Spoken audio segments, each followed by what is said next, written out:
After the hospital, I went into this facility where you get physical therapy. And since it was not going to be easy for me to come home, I was going to stay there. I had been 3 days in the hospital. Then I went to this facility, which is really quite wonderful. People, I had heard warnings about it, but people expect different things, and I was quite happy there. It has several floors, and it has a little gym, and it has several very nice lounges.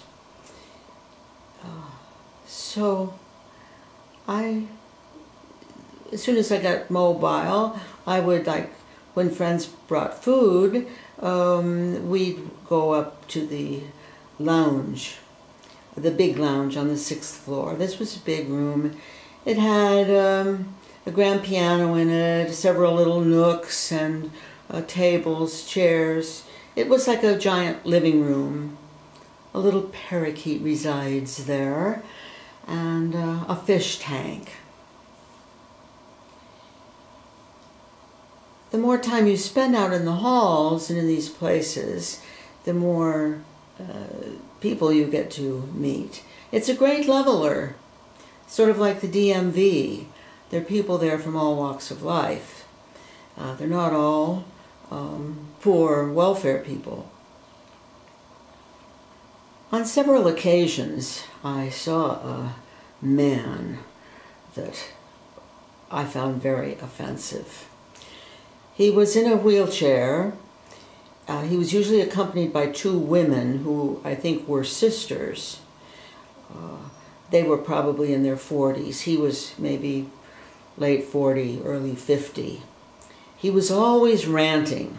He was always preaching anger about something, and cursing his wheelchair, or an unhappy individual, and introduced a really negative element wherever he went. One day I was on my way up to the 6th floor lounge, and wanting to get out of the elevator, I was with my walker.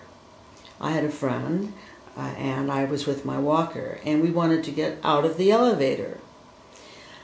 He was wanting to get into the elevator, and as soon as the door opened, I started to move towards the door, and he yelled at me, "Freeze!" And so I froze, and because he wanted to come into the elevator. Duh. Okay, I froze. Well, he tried and tried and tried, and finally realized that if he didn't let me out of the elevator, he wouldn't be able to get into the elevator. Little things like that. So I had a few encounters with him and his bulliness. One day I was in there with a friend. We were sitting at a table eating dinner, and he came in with his 2 friends, and they were wheeling him in his wheelchair. And as they went by the grand piano, I heard him say, "Oh, I love that piece. It's one of my favorite pieces." There had never been any sheet music or any music on the piano, but I guess there was at that time. He went back, and he was sitting back deeper into the room, yelling about how people hold parakeets or something like that. And my friend and I finished our meal, and we started to leave the room. I was with my walker, and as we got near the piano, I just glanced up to see what music was on there, and it was the Rhapsody in Blue. I looked at the arrangement, and it didn't look all that difficult.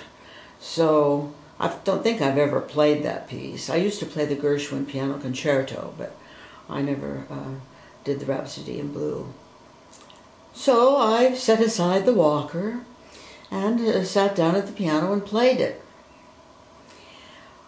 when I finished and got up, and he had, during that time, I guess I couldn't see behind me, had his friends wheel him up quite close to the piano, and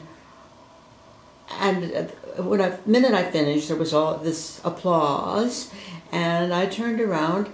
It was a different person. What did that? Suddenly he was able to drop all that anger.